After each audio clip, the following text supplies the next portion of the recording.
Oke, baik, baik. Makasih Om Ben. Nah, kalau Om Ben kalau yang kemarin 800% itu di season sebelumnya itu strateginya?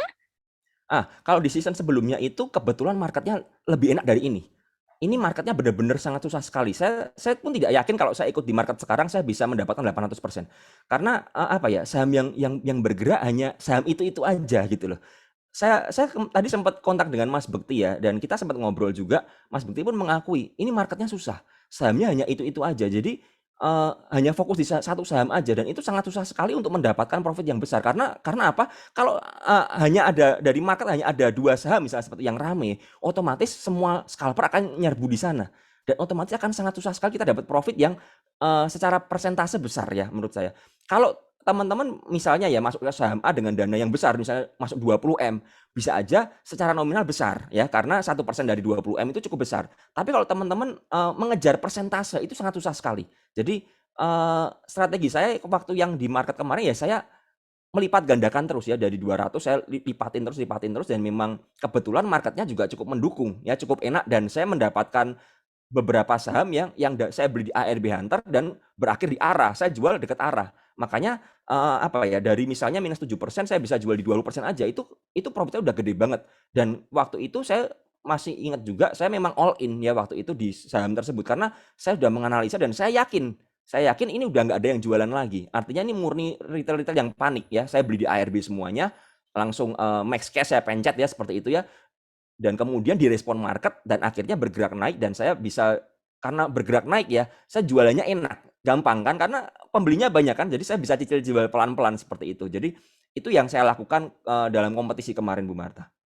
Oke, baik. Sip, Om Ben. Om Ben, mau nanya dong kalau misalnya risk reward rasio. Nah, ini ada yang tanya Om Ben, kalau risk rewardnya Om Ben sendiri itu berapa? 1:1 atau 1:2 atau berapa? Agak susah untuk ngomong dalam scalping ya, tapi kalau ngomong dalam swing, saya selalu mencari risk reward ratio yang di atas 1:2. 1:1 buat saya itu risk reward yang nggak terlalu bagus ya, seperti itu. Tapi kalau 1:2 ke atas itu sangat bagus buat saya, itu untuk swing. Tapi untuk scalping saya lebih mempercayakan kepada intuisi saya ya. Jadi karena saya kan melatih diri terus setiap hari untuk scalping ya. Jadi saya bisa mengerti, oh di satu level tertentu seller-nya keluar. Ketika seller keluar saya nggak pikir panjang lagi, saya akan mengurangi barang, seperti itu. Saya akan berusaha mengurangi barang. Kalau memang sellernya menekan ke bawah, saya akan banting, seperti itu. Tapi kalau di sebuah saham nggak ada, seller belum belum keluar, artinya power buy-nya gede terus. Bisa aja saya malah bantu HK lagi, supaya harganya semakin bergerak naik ke atas dan saya bisa buang di harga atas. Jadi ini yang saya lakukan, dalam scalping ya. Tapi ingat ketika memang marketnya berbalik arah ya, saya tidak akan segan-segan untuk mengurangi posisi saya. Bahkan mungkin dengan caranya Mas Bekti sama ya, kita punya prinsip yang sama, saya tidak akan segan-segan untuk cut loss juga, daripada saya kegrogot aset saya, dan akhirnya saya sangkut dan saya galau dan rusak psikologi saya, seperti itu Bu Marta. Oke. Nah, Om Ben kalau misalnya kan Om Ben ada sempat menyampaikan ya bahwa kalau masuk biasanya kita bisa pakai strategi piramid. Nah, kalau scalping sendiri itu apakah kita menerapkan strategi piramid ini? Iya, saya scalping itu juga pakai strategi piramid, jadi misalnya di harga sekarang di harga 100 anggapannya seperti itu ya, saya beli di harga 101, 100, 99, dan 98, saya pasang antrian di sana. Karena begini, pada prinsipnya ya, dalam market ketika ada orang yang HK ya, pasti ada orang yang buang kiri atau buang di bid ya, seperti itu ya. Nah, beberapa kali memang, terutama di harga-harga bulat yang saya bilang angka psikologis di area 100 atau area 110, 115, 120, itu rata-rata biasanya ada seller keluar karena mungkin di sana juga mereka berpikir harga resist psikologis ya. Nah, makanya itu saya untuk menghindari saya galau, saya nggak pernah all in di satu harga. Jadi saya selalu antri ke bawah. Tujuannya apa? Ketika dibanting ke bawah dan kemakan semuanya ya, saya berharap itu memantul. Lalu bagaimana kalau nggak mantul? Ya kalau nggak mantul saya akan mengurangi posisi, seperti itu. Jadi, dan saya, melihat dulu di stock price ya kalau di menunya HOTS ya desktop ya, saya lihat, siapa yang berjualan. Kalau yang berjualan itu, cuman retail atau bukan penggerak harganya yang benar-benar punya barang banyak atau broker yang benar-benar saya melihat cukup powerful seperti dan cukup membahayakan, saya tidak akan khawatir, seperti itu ya. Selama saya belinya nggak all in. Dan saya untuk scalping teman-teman saya mengalokasikan sejumlah dana dan saya tidak pernah langsung memakai dana itu secara keseluruhan, secara agresif ya, terutama di market-market yang seperti ini. Jadi, saran saya seperti itu buat teman-teman.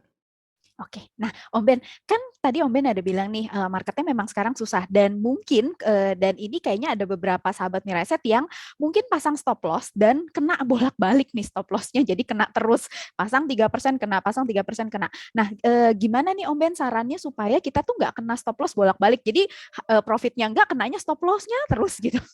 Nah, karena kalau kena stop loss bolak-balik ini harus kita evaluasi. Apakah karena marketnya volatil ataukah kita salah menentukan support dan resist? Itu yang harus kita lihat dulu. Ya, jangan sampai kita salah menentukan posisi. Misalnya seperti ini teman-teman. Kalian beli di harga, anggap aja di harga 1000 seperti itu ya. Ternyata supportnya di harga 920. Kalian pasang stop loss di 950. Bisa aja kena. Karena memang jaraknya terlalu jauh. Makanya dibutuhkan piramida dan dibutuhkan analisa yang mendalam. Nah, lalu buat saya pribadi, saya itu memang mempercayakan jari saya seperti Mas Bekti ya, untuk, scalping. Jadi saya tidak pernah memasang, auto sell atau stop loss secara otomatis, tapi jari saya ini yang, memerintahkan untuk langsung jual. Jadi ini, tidak disarankan memang ya, kalau teman-teman tidak memiliki kedisiplinan, tidak memiliki mental yang benar-benar kuat ya, seperti itu ya, dan teman-teman masih ragu-ragu itu jangan. Karena apa? Kebiasaannya adalah ketika harganya semakin turun, teman-teman akan semakin sayang untuk cut loss. Tapi saya pribadi ya, saya pernah bilang waktu kemarin di, season 4 pun saya pernah ada satu saham yang saya diguyur dan saya, nggak bisa keluar, akhirnya saya cut loss di minus 17%. Itu saya tidak segan-segan. Padahal teman-teman mesti tahu ketika waktu itu saya, dengan modal 200 juta ya, saya pakai 200 juta di saham itu. Jadi minus 17% dari 200 juta itu adalah 34 juta dan itu saya kehilangan, dana yang cukup besar ya dan posisi saya langsung melorot. Karena apa? Berarti saya benar-benar kehilangan 17% dari total return-nya. Tapi saya tidak sayang, karena apa? Saya mengerti kalau saya sayang, ini akan semakin melorot dan saya nggak punya dana untuk nembak di saham lain dan nggak bisa gerak ya intinya seperti itu. Jadi teman-teman harus memiliki kedisiplinan. Nah saran saya bagaimana kalau soal scalping, kalau teman-teman mau pasang, stop loss silahkan tapi pastikan teman-teman ngerti di mana titik supportnya ya. Di mana mungkin, oh ini average, penggerak harganya ya misalnya ada broker A yang menggerakkan harganya, oh di harga 103, ya berarti saya mau pasang stop loss di 101 misalnya seperti itu. Nah kalian harus mengaturnya di situ, pintar-pintar mengaturnya. Kalau kalian kena cut loss terus ya, kena stop loss terus berarti harus evaluasi. Kenapa seperti itu ya? Jadi dari situ kalian bisa menemukan, oh ternyata saya ada melakukan kesalahan atau oh ternyata memang ini, brokernya gila ya, cuman ambil satu tik aja dia kabur dan lain sebagainya. Itu bisa, banyak faktor ya, seperti itu Marta. Om Ben kalau misalnya nentuin tadi kan biasanya kita pakai stop loss kan pakai level support ya. Jadi untuk level support dan resistannya tuh biasanya Om Ben pakai time frame berapa? Saya selalu lihat daily, karena daily itu lebih kuat daripada intraday ya, seperti itu ya. Daily ini sebagai patokan saya pertama, dan seperti yang saya jelaskan buat teman-teman, saya tidak pernah melihat, chart setelah saya nyemplung di saham tersebut, karena saya lebih, melihat siapa penjual, siapa pembeli, dan bagaimana bid offer-nya ya. Karena itu kalau kita lihat saya sampai lihat chart, nanti ketika memang ada perubahan ya, ada broker yang jualan, saya bisa ketinggalan ya, dan saya bisa keguyur, seperti itu. Nah, jadi setelah saya melihat chart dari daily, saya akan coba buka misalnya intraday-nya dulu. Oh, intraday-nya kira-kira segini, kira-kira segini. Oke. Nah, di situ saya mengambil keputusan saya mau masuk atau enggak, ya. Selain itu juga saya melihat juga kan, pembeli dan penjualnya siapa, seperti itu. Jadi, saya selalu pakai chart itu di awal sebelum saya masuk ke dalam medan peperangannya. Jadi saya buka map-nya dulu, oh saya siap nggak perang di sini? Kalau saya siap, saya coba, menghafalkan ya, oh areanya di sini di sini di sini, mungkin saya catat di kertas gitu, lalu saya baru nyemplung di medan peperangan. Ya itu yang saya lakukan, cara scalping saya, seperti itu, Bu Marta. Jadi kalau perang nggak bisa ya kalau nggak pakai peta ya, Om Ben nyasar Iya, nanti ya. kalau saya nggak bisa. Kalau saya nggak bisa, seperti Nyasar itu. terus nyemplung nah. Nah, Om Ben kalau ngomongin tentang trading plan nih Om Ben tadi kan apa semua mentor itu sepakat bahwa trading plan itu sangat-sangat penting. Nah, Om Ben kalau dari sisi Om Ben sendiri trading plan tuh isinya itu apa aja sih Om Ben? Trading plan buat saya itu adalah penentuan di mana kita menghitung rasio risk dan reward-nya. Jadi kalau teman-teman misalnya pakai software chart ya seperti itu yang bisa ada risk reward rasionya itu bagus sekali ya seperti itu. Jadi nanti kita lihat ya, kita bisa menentukan oh misalnya ya risk rewardnya itu 1:2, risknya 1, rewardnya 2. Nah ini cukup oke nih. Nah setelah melihat risk rewardnya seperti itu teman-teman kita mulai entry di mana kita bikin yang namanya piramida tadi, piramida entry ya kalau saya bilang ya. Jadi tujuannya adalah kita mencari average terendah mungkin dekat area support supaya apa risk kita rendah, reward kita tinggi. Ya, jadi ini yang saya lakukan. Jadi, bikin trading plan itu bukan cuma apa ya, bukan hanya, "Wah, saya mau beli di berapa, saya jual di berapa." Enggak, tapi teman-teman harus mengerti bahwa, oh resiko yang bisa saya tanggung berapa? Saya mau ingetin buat teman-teman ya, kita di market ini kita nggak bisa kontrol market. Yang bisa kita kontrol cuma satu dalam market ini, adalah kerugian kita. Profit kita nggak bisa kontrol. Karena apa? Kita nggak ngerti bakal profit berapa, kan seperti itu. Tapi risk itu bisa kita kontrol. Dengan apa? Pakai yang namanya stop loss. Makanya saya tentukan dulu, oh misalnya saya mau cut loss di harga 100 misalnya seperti itu ya. Harganya sekarang 130. Nah, ini saya harus atur baik-baik ini. Dari 130 ke 100 ini entry pembelian saya harus benar-benar cermat. Saya nggak mau FOMO. Ya, seperti itu ya. Dan trading plan ini biasanya sangat berguna untuk teman-teman swing ya. Tapi buat teman-teman scalping, trading plan ini kalau saya lebih simpel lagi karena kita bermain pendek kan. Saya lebih melihat bagaimana area supportnya di mana, area target-targetnya di berapa. Jadi saya selalu buat ya, kalau teman-teman tahu di PPC saya itu selalu ada ya, target 1, target 2, target 3, target 4, misalnya seperti itu. Saya buat seperti itu. Setiap target ini saya pasti akan berjualan. Tujuannya apa? Saya merealisasikan profit saya. Seperti itu. Tujuannya karena ini kita bermain scalping ya. Scalping ini permainan yang sangat cepat sekali dan kadang-kadang berubah arah tiba-tiba. Nah, ketika target 1 saya mulai jual, misalnya saya jual 25%, nanti target 2 saya jual 25% lagi. At least saya sudah mengantongin profit. Sisanya bagaimana?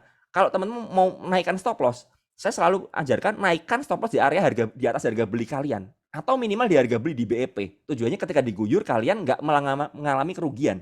Makanya supaya nggak rugi misalnya ya, fee kalian tuh misalnya kalau dihitung beli dan jual 0,4% ya berarti kalian hitung aja. Misalnya 1% dari harga beli kalian kita naikkan, otomatis kalau harganya turun kalian nggak akan menderita kerugian ya, dan kalian sudah mengantongi profit yang kalian dapatkan. Jadi ini adalah bagian trading plan buat saya seperti itu Bu Marta kalau dalam scalping dan dalam swing ya, seperti itu. Oke, oke, baik. Makasih Om Ben. Om Ben, ini ada pertanyaan tentang saham gorengan. Nah, ini menarik nih. Jadi Om Ben, kalau menurut Om Ben ya, saham gorengan tuh sebenarnya kita masih bisa analisa nggak sih pakai analisa teknikal? Mungkin kalau fundamental udah jelas berat ya. Coba kalau pakai teknikal gimana nih Om Ben? Buat saya bisa dan winning rate saya di TA-nya saham gorengan sekitar 75% kalau nggak salah. Jadi menurut saya ketika saya bisa melihat, oh misalnya sebuah saham ini memang dia sudah break dari downtrend line ya seperti itu ya. Misalnya sudah lolos dari downtrend ya seperti itu ya dan volumenya cukup bagus kemarinnya seperti itu ya.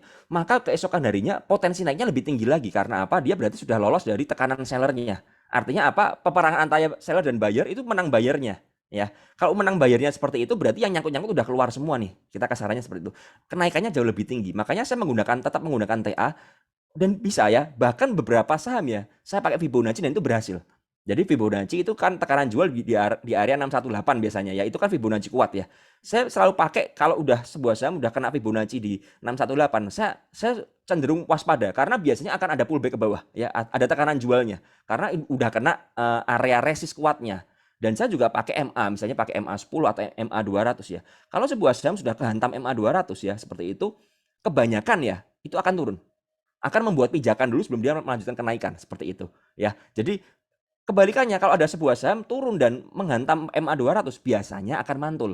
Ya, jadi ini bisa jadi, bukan jadi patokan yang pasti, tapi ini jadi inputan buat kita, kita menentukan, saya akan mencoba spekulasi buy di sini, saya akan mencoba sell di sini. Ini yang saya lakukan TA di saham-saham gorengan, Bu Marta, seperti itu. Berarti mungkin ya dan bisa gitu ya Om Ben. Sangat mungkin sekali kalau saya bilang. Oke, Om Ben, kalau menurut Om Ben ya, sebenarnya ada nggak sih saham yang anti badai? Jadi kalau IHSG turun gitu ya, sahamnya tetap bertahan gitu. Ada. Saham yang anti badai itu pasti saham yang punya kepentingan. Entah ownernya punya kepentingan, entah emitennya mau red issue atau corporate action yang lain, atau yang pasti itu ada kepentingan dari perusahaan tersebut. Karena ada kepentingan itu, maka ada big money atau akumulasi yang sangat kuat sekali yang bisa menahan saham itu turun. Makanya bisa bilang saham ini anti badai nih. Ya seperti itu. Nah, biasanya saham anti badai itu pertama itu. Jadi saham-saham yang punya kepentingan ya, mau ada rencana-rencana ya ke depannya, mungkin ada corporate action Aksi atau ada korporasi gitu ya ya. aksi korporasi atau mungkin mau diakuisisi seperti itu ya. Ya, Jadi untuk diakuisisi mungkin buyernya ini pingin ya yang mau akuisisi ini harus di harga sekian. Dia punya ya. target, makanya harganya bergerak naik. Dan yang kedua biasanya juga saham-saham tersebut bukan saham-saham LQ45. Karena pasti ketika harganya bergerak turun, saham LQ45 ini yang kena dampak duluan ya, terutama blue chip ya. Karena saham-saham finansial perbankan itu rata-rata yang memang digebukin dulu ya. Itu yang terjadi biasanya. Tapi beberapa saham gorengan juga biasanya nggak kena dampak. Kenapa nggak kena dampak? Karena mungkin saham gorengan itu lagi sepi di situ. Alias nggak ada orang yang buy di situ.